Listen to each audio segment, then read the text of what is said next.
Nariman point के NCPA lawn में रखा गया जाने माने उद्योगपति रतन टाटा का पार्थिव शरीर आज दोपहर 3:30 बजे तक लोग कर सकेंगे अंतिम दर्शन। मुंबई के वर्ली में होगा रतन टाटा का अंतिम संस्कार। पारसी शमशान भूमि में लाया जाएगा पार्थिव शरीर। इलेक्ट्रिक अग्निदाह से होगा अंतिम संस्कार। अंतिम संस्कार से पहले 45 मिनट तक होगी प्रेयर। रतन टाटा के अंतिम संस्कार में शामिल होंगे केंद्रीय गृह मंत्री अमित शाह। भारत सरकार की ओर से होंगे शामिल। महाराष्ट्र में एक दिन के राजकीय शोक का ऐलान। रतन टाटा के निधन पर राज्य सरकार का ऐलान। राष्ट्रपति द्रौपदी मुर्मू ने रतन टाटा के निधन पर दुख जताते हुए लिखा, भारत ने एक ऐसा आइकॉन खो दिया जिन्होंने कॉर्पोरेट विकास को राष्ट्र निर्माण और उत्कृष्टता को नैतिकता के साथ जोड़ा। पीएम मोदी ने रतन टाटा के निधन पर शोक जताया। उन्हें एक विजनरी बिजनेस लीडर, दयालु आत्मा और असाधारण इंसान बताया। पीएम मोदी ने एक्स पर पोस्ट किया, लिखा, रतन टाटा का योगदान बोर्डरूम से कहीं आगे था। समाज को बेहतर बनाने के लिए अटूट प्रतिबद्धता से लोगों के बीच अपनी जगह बनाई। पीएम मोदी ने नोएल टाटा से बात की। रतन टाटा के सौतेले भाई नोएल टाटा हो सकते हैं उत्तराधिकारी। गृह मंत्री अमित शाह ने रतन टाटा को बताया सच्चा राष्ट्रवादी। लिखा, समय रतन टाटा जी को उनके प्यारे देश से दूर नहीं कर सकता। वो हमारे दिलों में जीवित रहेंगे। महाराष्ट्र के डिप्टी सीएम देवेंद्र फडणवीस ने रतन टाटा के निधन पर दुख जताते हुए कहा, रतन टाटा जी ने हमारे देश को एक वैश्विक पहचान दी। देश के लिए बहुत बड़ा नुकसान है ये। झारखंड के सीएम हेमंत सोरेन ने रतन टाटा के निधन पर शोक जताया। राज्य में एक दिन के राजकीय शोक का ऐलान किया। नेता प्रतिपक्ष राहुल गांधी ने रतन टाटा के देहांत पर दुख व्यक्त कर लिखा, रतन टाटा एक दूरदर्शी व्यक्ति थे। उन्होंने व्यापार और परोपकार दोनों पर अमिट छाप छोड़ी है। रक्षा मंत्री राजनाथ सिंह ने रतन टाटा को भारतीय उद्योग जगत का दिग्गज बताया। लिखा, उन्हें हमारी अर्थव्यवस्था, व्यापार और उद्योग में उनके महत्वपूर्ण योगदान के लिए जाना जाता रहेगा। कांग्रेस अध्यक्ष मल्लिकार्जुन खड़गे ने लिखा, भारत ने अपना अनमोल बेटा खो दिया। उन्होंने देश के निर्माण में बहुमूल्य योगदान दिया और लाखों लोगों के प्रेरणा स्रोत रहे। अडानी ग्रुप के चेयरमैन गौतम अडानी ने रतन टाटा के निधन पर लिखा, भारत ने एक दिग्गज, एक दूरदर्शी व्यक्ति को खो दिया है जिसने आधुनिक भारत के मार्ग पर फिर से परिभाषित उसे किया। गूगल के सीईओ सुंदर पिचाई ने रतन टाटा के साथ अपनी आखिरी मुलाकात को याद करते हुए लिखा, उन्होंने भारत में आधुनिक व्यावसायिक नेतृत्व को मार्गदर्शन और विकसित करने में महत्वपूर्ण भूमिका निभाई। उत्तर प्रदेश के अमरोहा में एक चित्रकार ने उद्योगपति रतन टाटा की तस्वीर को दीवार पर उकेरा, कोयले से चित्र बनाकर श्रद्धांजलि अर्पित की। लाओस की 2 दिवसीय यात्रा पर रवाना हुए प्रधानमंत्री मोदी 21वें आसियान भारत और 19वें पूर्वी एशियन शिखर सम्मेलन में होंगे शामिल। पीएम मोदी ने एक्सपोज पर कहा, एक्ट ईस्ट पॉलिसी का 1 दशक पूरा। यात्रा के दौरान विभिन्न विश्व नेताओं के साथ मुलाकात और द्विपक्षीय बैठकें होंगी। हरियाणा बीजेपी विधायक दल की आज होगी बैठक। नायब सिंह सैनी का विधायक दल का नेता चुना जाना तय। दिल्ली में मनोहर लाल खट्टर के निवास पर हरियाणा के चुनाव प्रभारी धर्मेंद्र प्रधान और सह प्रभारी बिप्लब देब ने की बैठक। कई नए चेहरों को कैबिनेट में मिल सकती है जगह। संजय राउत के खिलाफ भोपाल में एफआईआर दर्ज। राउत ने 2 दिन पहले ही मध्य प्रदेश में लाडली बहन योजना बंद होने की बात की थी।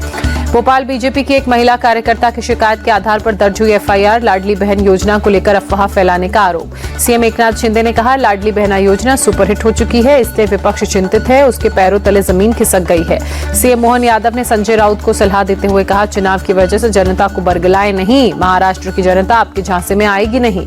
महाविकास अघाड़ी में सीटों के बंटवारे पर अंतिम फैसला दशहरे के बाद होगा। एनसीपी शरद के नेता जितेंद्र आव्हाड ने दी जानकारी। दिल्ली का मुख्यमंत्री आवास सील। आतिशी का सामान बाहर निकाला गया। अवैध इस्तेमाल के आरोप में पीडब्ल्यूडी की कार्रवाई। सीएम आवास सील होने पर सीएमओ का आरोप। बीजेपी के इशारे पर एलजी ने कार्रवाई के निर्देश दिए। बयान इतिहास में पहली बार मुख्यमंत्री आवास खाली कराया गया। गलत तरीके से हैंडओवर को लेकर 3 अफसरों को विजिलेंस का नोटिस। सीएमओ बोले, सीएम आवास पर कब्जा करना चाहती है बीजेपी। आपके आरोपों पर बीजेपी का जवाब, केजरीवाल के शीश महल में कई राज छिपे हुए हैं, इसलिए चाबी नहीं सौंपी थी। बीजेपी ने आम आदमी पार्टी पर सवाल उठाए। कहा, पीडब्ल्यूडी को चाबी दिए बिना आतिशी कैसे सीएम आवास गईं? सीएम योगी ने मुलायम सिंह यादव को उनकी पुण्यतिथि पर याद किया। एक्स पर पोस्ट कर श्रद्धांजलि अर्पित की। रक्षा मंत्री की केंद्रीय कैबिनेट ने 80,000 करोड़ के रक्षा सौदों को मंजूरी दी। अमेरिका से खरीदे जाएंगे 31 प्रीडेटर ड्रोन्स। रक्षा मंत्रालय नेवी के लिए 31 MQ-9 ड्रोन भी खरीदेगा। इस सौदे के तहत देश में तैयार किए जाएंगे 2 न्यूक्लियर अटैक सबमरीन।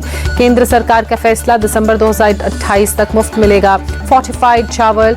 एनीमिया और पोषक तत्वों की कमी से दूर करना होगा मकसद। कोलकाता में आरजीकर मेडिकल कॉलेज के अनशन पर बैठे जूनियर डॉक्टर्स से मिले पश्चिम बंगाल के गवर्नर सीवी आनंद बोस। भूख हड़ताल वापस लेने की अपील की। राजस्थान के जैसलमेर में वक्फ बोर्ड की जमीन पर बुलडोजर चला। करीब 29 बीघा जमीन को अतिक्रमण मुक्त कराया गया। कार्रवाई के दौरान भारी संख्या में पुलिस के जवानों की मौजूदगी थी। वक्फ बोर्ड को 18 बीघा जमीन अलॉट है, लेकिन 47 बीघे पर किया गया था कब्जा। नगर परिषद ने अतिक्रमण को लेकर कार्रवाई की।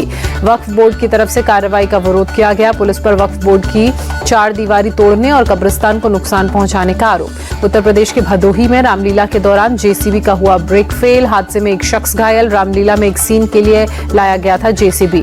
बिहार के बेगूसराय में शिक्षक के विवादित बयान के बाद हंगामा। क्लास में पढ़ाने के दौरान हिंदू देवताओं को विशेष धर्म से जोड़ा। छात्रों ने टीचर की बात को अपने घर वालों को बताया, जिसके बाद लोगों में नाराजगी देखी गई। सांसद गिरिराज सिंह भी टीचर के बयान पर भड़के।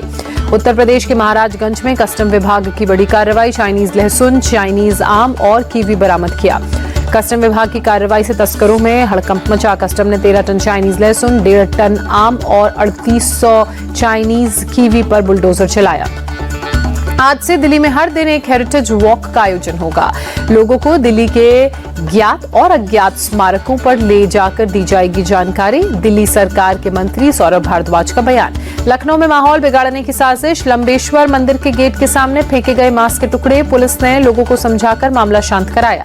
उत्तर प्रदेश के संभल में ट्रैफिक पुलिस कर्मियों को धमकी मिली। चेकिंग के दौरान मुस्लिम शख्स ने चाकू से मारने की बात कही। उत्तर प्रदेश के कुशीनगर में दुर्गा प्रतिमा पर पथराव का मामला। 5 नाबालिग बच्चे, 24 पुरुष, 4 महिला अरेस्ट। मध्य प्रदेश के भोपाल में एंटी ड्रग्स ऑपरेशन जारी। पुलिस ने 350 करोड़ का एमजी ड्रग पकड़ा। शारदीय नवरात्र का 8वां दिन आज गुवाहाटी में मां कामाख्या देवी मंदिर में भक्तों ने की पूजा अर्चना। शारदीय नवरात्र की अष्टमी के अवसर पर विशेष आरती दिल्ली के छतरपुर मंदिर में की गई। सूरत के अंबाजी मंदिर में मां दुर्गा की पूजा अर्चना। बड़ी संख्या में अंबाजी मंदिर पहुंचे श्रद्धालु। बिहार के सीएम नीतीश कुमार नवरात्र के 8वें दिन मंदिर पहुंचे। पटना के शीतला माता मंदिर में पूजा अर्चना की।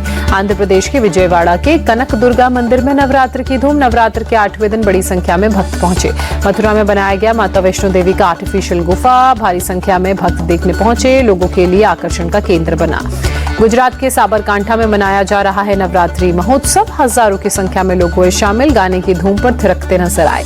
भरूच में राजपूत समाज ने नवरात्र में गरबे का आयोजन किया। महिलाओं और पुरुषों के हाथ में तलवार लेकर किया गरबा।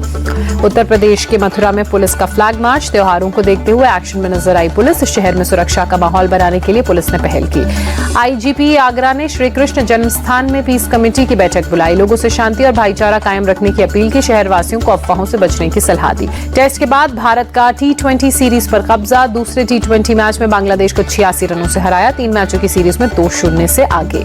न्यूजीलैंड के खिलाफ टेस्ट सीरीज से पहले टीम इंडिया के कप्तान रोहित शर्मा ने शुरू की तैयारी। मुंबई के जियो पार्क में रोहित ने प्रैक्टिस सेशन में पसीना बहाया। भारत ने पहले खेलते हुए 222 रनों का लक्ष्य दिया। बांग्लादेश की टीम 9 विकेट खोकर 135 रन ही बना सकी। भारत की तरफ से नीतीश रेड्डी ने 74 रनों की धमाकेदार पारी खेली। रिंकू सिंह ने 29 गेंदों में बनाए ताबड़तोड़ 53 रन। हार्दिक पांड्या ने 32 रन जोड़े।